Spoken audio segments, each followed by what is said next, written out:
Cockroach party ఇప్పుడు దేశవ్యాప్తంగా చర్చలోకి వచ్చింది సోషల్ మీడియాలో. దెన్ ఇటీవల విజయ్ అధికారంలోకి వచ్చాడు.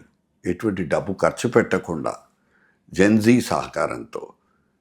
అలాగే ఒక ఒక మంచి ఆలోచనతోటి అన్నామలై అనేటువంటి వ్యక్తి బీజేపీలోకి వచ్చి బీజేపీకి రాజీనామా చేసి ఇప్పుడు ఆయన కూడా రాజకీయాల్లోకి రావాలనేటువంటి ప్రయత్నం జరుగుతుంది.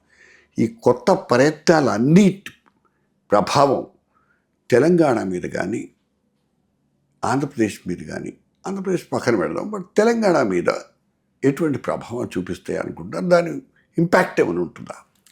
సార్ మంచి ప్రశ్న అడిగారు. మేము ఒక 4-5 రోజుల క్రితము ఒక హోటల్లో అసలు యూత్ నిరుద్యోగుల పరిస్థితి ఏందని మాట్లాడితే మేము ఒక 10-20 మందిని పిలిస్తే 65 మంది వచ్చారు. అప్పటికప్పుడు వచ్చిన వాళ్ళు అందరూ కూడా 25 years 30 years లోపు పిల్లలు. వాళ్ళందరూ ఏమంటున్నారంటే జెన్జీ ఎగ్జాక్ట్లీ 97 to 2012 లోపు పుట్టిన వాళ్ళు అనుకుంటా. జెన్జీతో పాటు జెన్ ఆల్ఫా, జెన్ బీటా కూడా వస్తున్నారు. అంటే ఇంటర్మీడియట్ పిల్లలు కూడా మాట్లాడుతున్నారు. సోషల్ మీడియా వచ్చినాక, మొబైల్ ఫోన్లో ఇన్ఫర్మేషన్ రెవల్యూషన్ డెమోక్రటైజ్ అయినాక రీచ్ అండ్ యాక్సెస్ పెరిగింది. మీరు అడిగిన ప్రశ్న చాలా ఇంపార్టెంట్ ప్రశ్న. ఎందుకు ఇవాళ యూత్ ఇంత ఫాస్ట్గా రెస్పాండ్ అవుతున్నారంటే, 1 ఇంటర్నెట్ వచ్చింది, 2 కమ్యూనికేషన్ వచ్చింది, 3 కంపారిజన్ చేసుకుంటున్నారు. ఈ అర్బనైజేషన్ ఎక్కువ కావడం వల్ల గ్రామీణ ప్రాంతాల్లో ఉన్న పిల్లలంతా హైదరాబాద్కి వస్తున్నారు. హైదరాబాద్కి వచ్చినాక వాడు కంపేర్ చేసుకుంటున్నాడు. నా జీవితం ఎట్లా ఉంది, నా ఇంటి ఎదురుగున్న బంగ్లావాడి జీవితం ఎట్లా ఉంది, నా ఎమ్మెల్యే కొడుకు ఎట్లా సోషల్ మీడియాలో ఉన్నాడు, నేను ఎట్లా ఉన్నా. ఇలా నేపాల్లో మూమెంట్ రావడానికి ప్రధానం కూడా నేపాల్లో ఉన్న రాజకీయ నాయకుల పిల్లలు అమెరికాలో, విదేశాల్లో వాళ్ళు వాడుతున్న బ్రాండెడ్ వస్తువులు కావచ్చు, వాళ్ళు వాడుతున్న విలాసవంతమైన కార్లు, గర్ల్ ఫ్రెండ్ అవి చూసి మన నేపాల్లో పేదరికం ఉంటే మన నేపాల్ నాయకుల కొడుకులు అమెరికాలో విలాసాలు ఎట్లా చేస్తున్నారని కంపారిజన్ చేసుకున్నారు. ఇలా నాకు మొన్న ఒక పొలిటికల్ కన్సల్టెంట్ కలిస్తే ఆయన విజయ్ టీంలో పనిచేశాడు.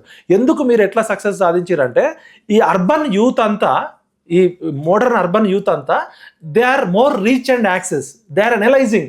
అంటే ఈ ఉమ్మడి కుటుంబాల నుంచి ఇండివిజువల్గా వచ్చినాక వాడు ఏం చేస్తాడు, నేను ఇంకా బాగా కంఫర్ట్ లైఫ్ కావాలనుకుంటున్నాడు. కంఫర్ట్ లైఫ్ ఎవరితో పోల్చుకుంటున్నాడు? సోషల్ మీడియాలో వచ్చిన ఇన్స్టాగ్రామ్లోనో సినిమాలో ఉన్న వాళ్ళతో పోల్చుకుంటున్నాడు. మరి నా జీవితం ఇంత కష్టపడ్డా నాకు ఇక్కడ ఉంది, వాళ్ళ జీవితాలు ఎందుకు ఇంత రంగులమయ్యి అయినప్పుడు దీనికి మూల కారణం రాజకీయంలో అవినీతి ఉందని తెలుసుకున్నాడు. అది ఇక్కడ కూడా జరుగుతుంది. ఇలా 2 ఉదాహరణలు. తెలంగాణలో జెన్జీ ఆల్రెడీ ఎక్కడ ఉంది అంటే, సెంట్రల్ యూనివర్సిటీ ఉద్యమం జరిగినప్పుడు రేవంత్ రెడ్డి గారు, ముఖ్యమంత్రి గారు బుల్డోజ్ పెట్టి అర్ధరాత్రి మొత్తం 400 ఎకరాల అడవిని మొత్తం చేస్తుంటే, సెంట్రల్ యూనివర్సిటీ పిల్లలు, కొంతమంది ఎన్విరాన్మెంట్ యాక్టివిస్టులు, రుచిత్ లాంటి డిగ్రీ అయిపోయిన పిల్లలు, చిన్న పిల్లలు 20 years లోపు పిల్లలు రేవంత్ రెడ్డి ప్రభుత్వానికి ఎదురుగా నిలిచి సుప్రీంకోర్టు దాకా తీసుకుపోయి భారతదేశం మొత్తంలో ఎన్విరాన్మెంట్ యాక్టివిజం నడిచింది. అది జెన్జీ సాధించిన సక్సెస్. కంచగచ్చిబౌలి భూములను మింగాలని చూసిన వాళ్ళని కాపాడుకుంది ఈ జెన్జీయే, ఈ జెన్ ఆల్ఫానే. ఎందుకు ఇలా దేశం అంతా ఎందుకు భయపడుతుందంటే, ఒక్కసారి యూత్ తలుచుకుంటే వాళ్ళకి స్వార్థం ఉండదు, తెగింపు ఉంటుంది, ధైర్యం ఉంటుంది. ఆ ఏజ్లో ఉన్న పొటెన్షియల్ ఒక అటం బాంబు కన్నా విస్ఫోటనం. ఒకవేళ దానికి ఒక డైరెక్షన్ దొరికితే దేశ రాజకీయాలే మారుతున్నాయి.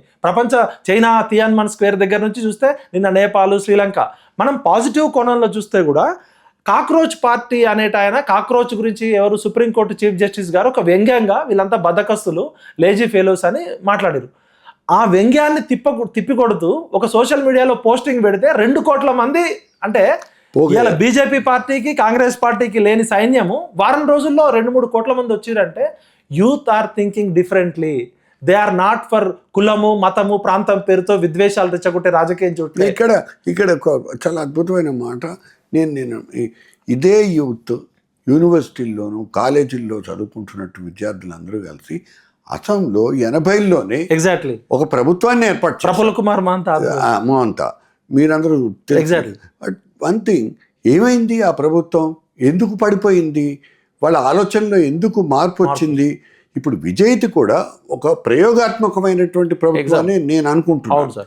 అది రాను ఏ విధంగా ముందుకెళ్తుంది అనేటువంటి ఇష్యూ కూడా ఉంది. దీన్ని ఎలా అర్థం చేసుకోవచ్చు అంటే, 2 సార్ ఇక్కడ ఉత్సాహము, ఉత్తేజంతో పాటు కమిట్మెంటు, అనుభవం. ఇప్పుడు ప్రపంచంలో అతిపెద్ద సమస్య నిరుద్యోగ సమస్య, ప్రపంచంలో అతిపెద్ద సమస్య పేదరికం సమస్య. ఈ నిరుద్యోగం సమస్య అనేది ఒక దేశానికే కాదు, మొత్తం ప్రపంచానికి విస్తరించింది. ఇలా ప్రపంచాన్ని ఛాలెంజ్ చేస్తుంది. భారతదేశంలో ఉన్న సహజ వనరులు, ఖనిజ వనరులు, మానవ వనరులు, మన యూత్ పొటెన్షియల్ ఎక్కువ ఉంది. మంచి పాలసీ లేకపోవడం వల్ల, ఉదాహరణకి మా ఖమ్మం జిల్లా ఉంది సార్. ఖమ్మం జిల్లాలో ఐరన్ ఓర్ ఉంది, బాక్సైట్ ఉంది, గ్రానైట్ ఉంది, కోల్ ఉంది, 16 లక్షల ఇన్ని మినరల్స్ ఉన్నాయి, సహజ వనరులు ఉన్నాయి, గోదావరి నది ఉంది, అడవి ఉంది. మా జిల్లాలో పండే గిరిజన ఉత్పత్తుల్ని ఇంటర్నేషనల్ మార్కెటింగ్ చేస్తే కూడా కొన్ని వందల మందికి ఎంప్లాయ్మెంట్ ఇవ్వచ్చు. మా జిల్లాలో ఉన్న ఖనిజ వనరులని మ్యానుఫ్యాక్చరింగ్ కంపెనీ పెట్టి ప్రాసెసింగ్ చేస్తే లక్షల మందికి ఉద్యోగాలు ఇవ్వచ్చు. ఈ పాలకులు ఎంతసేపు తమ పదవి కాపాడుకోవడానికి మాటలు చెప్తున్నారు తప్ప నిజంగా నిరుద్యోగానికి ప్రభుత్వ ఉద్యోగం ఒకటే పరిష్కారం కాదు. ఇవాళ 50 లక్షల మంది నిరుద్యోగుల్లో తెలంగాణలో ఉంటే 36 లక్షల మంది టీజీపీఎస్లో రిజిస్ట్రేషన్ చేసుకున్నారు. ఉన్నాయి 2 లక్షల ఉద్యోగాలు. ఎంతమందికి ఉద్యోగాలు వచ్చినా ఒక ఉద్యోగానికి 10,000 మంది పోటీ పడుతున్నారు. మరి మిగతా 9,900 ఏం చేయాలి? ఇక్కడున్న న్యాచురల్ రిసోర్సెస్ తోటి, ఇక్కడున్న అగ్రికల్చర్ సెక్టర్ తోటి ఆగ్రో ఇండస్ట్రీ అనేది ఇండియాకి చాలా పెద్ద ఎసెట్. ఇలా ప్రపంచ దేశాల్లో చాలా దేశాల్లో పండని పంటలు ఇక్కడ పండుతున్నాయి. ఈ పంటల్ని ప్రాసెసింగ్ చేసి ఫుడ్ ఇండస్ట్రీ చేస్తే వరల్డ్ మార్కెట్లో మనం చాలా తక్కువ స్థాయిలో ఉన్నాం. ఎక్స్పోర్ట్స్లో, ఎక్స్పోర్ట్లో తక్కువ ఉన్నాం. ఎక్స్పోర్ట్స్లో చాలా తక్కువ. మరి వై నాట్? మనకి ఇన్ని ఎడారిలో వాటర్ లేని చోట పంటలు పండిస్తున్నారు, ఇజ్రాయిల్లో రకరకాల చోట. మనం మన ఆహార ఉత్పత్తులు, మన పూలు, పండ్లు, కూరగాయలు ఇంటర్నేషనల్ మార్కెట్కి ఎక్స్పోర్ట్ చేయొచ్చు. ఫుడ్ ప్రాసెసింగ్ ఇండస్ట్రీ మొత్తం కూడా వేరే దేశాల్లో జరుగుతుంది. రా మెటీరియల్ అంతా మన దగ్గర ఉంది. కాబట్టి నేను జెన్జీకి రిక్వెస్ట్ చేస్తున్నా ఏంటంటే, మనం గవర్నమెంట్ ఉద్యోగాల మీద ఆధారపడద్దు. తెలంగాణలో ఇది ఒక పెద్ద జబ్బు అయిపోయింది. అయితే కానిస్టేబుల్ ఉద్యోగం కావాలి, లేకపోతే ఎస్ఐ కావాలి, లేకపోతే గ్రూప్ 1 ఆఫీసర్ కావాలి. నువ్వు పిహెచ్డీ చేసినా నల్గొండలో ఎవడన్నా పోతుంటే, బాబు ఏం చేస్తున్నావు అంటే పిహెచ్డీ అంటే అయితే కానిస్టేబుల్ కూడా పనికిరావను అంటారు. అంటే అదొక సామెత. క్యాంపస్లో ఉన్నప్పుడు ఉద్యోగం అంటే ఐదర్ ఎస్ఐ కావాలి, లేకపోతే గ్రూప్ 1 కావాలి, మిగతా ఏం చేసినా తెలియదు. ఆ మైండ్ సెట్ ఇప్పుడున్న జెన్జీ అందుకుంది. Gen Z want entrepreneurship, Gen Z want out of the box solution. ఇప్పుడున్న ఎకో సిస్టమ్ని డెవలప్ చేస్తే జెన్జీ అనేది పాజిటివ్ ఎనర్జీగా మారుతుంది. మనం చేయకుండా వాళ్ళ ఆశలు, వాళ్ళ ఆకాంక్షలకు విరుద్ధంగా తొక్కేస్తే అది సోషల్ రెవల్యూషన్ అవుతుంది. దయచేసి బంగ్లాదేశ్ లాగానో, నేపాల్ లాగానో, శ్రీలంక లాగానో కాకుండా పాలకులు వినండి. అవసరమైతే ఒక యూత్ మినిస్ట్రీ జెన్జీ కోసం ఒక సెల్ పెట్టండి.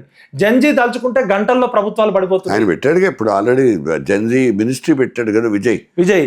కాబట్టి నేను కూడా ఇక్కడ ఏమనుకుంటున్నా అంటే, కేసీఆర్ గారు, నా వయసు 45 సంవత్సరాలు సార్. నేను పుట్టక ముందు నుంచి తుమ్మల నాగేశ్వరరావు మా ఖమ్మం జిల్లాలో మంత్రి. ఆయన టీడీపీలో ఆయనే మంత్రి, కాంగ్రెస్లో ఆయనే మంత్రి, టీఆర్ఎస్లో ఆయనే మంత్రి. మరి ఏం మారింది? సీసా అదే, సారా అదే, ఓన్లీ స్టిక్కర్ మారింది. కొత్త సీసాలో పాత సారా కాదు, సీసా అదే, సారా అదే. కేసీఆర్ మమ్మల్ని అందరినీ రెచ్చగొట్టి జైల్లోకి పంపించి నా యవ్వనాన్ని దోచుకున్న చిలిపి దొంగ మా చిచ్చా. నాగేశ్వరరావుని కలిసినప్పుడు చెప్తా నేను సార్, తప్పకుండా చెప్పండి.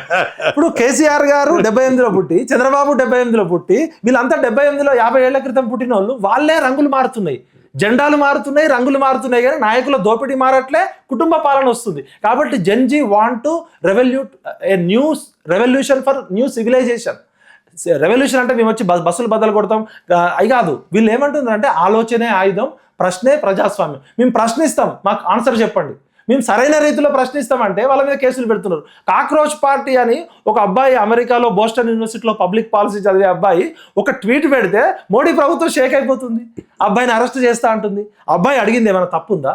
అబ్బాయి అడిగింది, మాకు ఉద్యోగాలు ఇవ్వండి, మాకు పని కల్పించండి, పని చేసే చేతులకి, ఆలోచించే మెదళ్ళకి పని కల్పించండి అంటే, వాడు పాకిస్తానోడు, వీడు ఆఫ్ఘనిస్తానోడు, వాడు జిహాదీ అని చెప్తే ఎంతకాలం ఆపుతారు? ఎంతమందిని ఆపుతారు? కాబట్టి మోహరించిన సైన్యాలనైనా ఆపవచ్చు, కానీ ముహూర్తం ఆసన్నమైన ఆలోచనలు ఎవరూ ఆపలేరు. ఇవాళ ముహూర్తం ఆసన్నమైంది.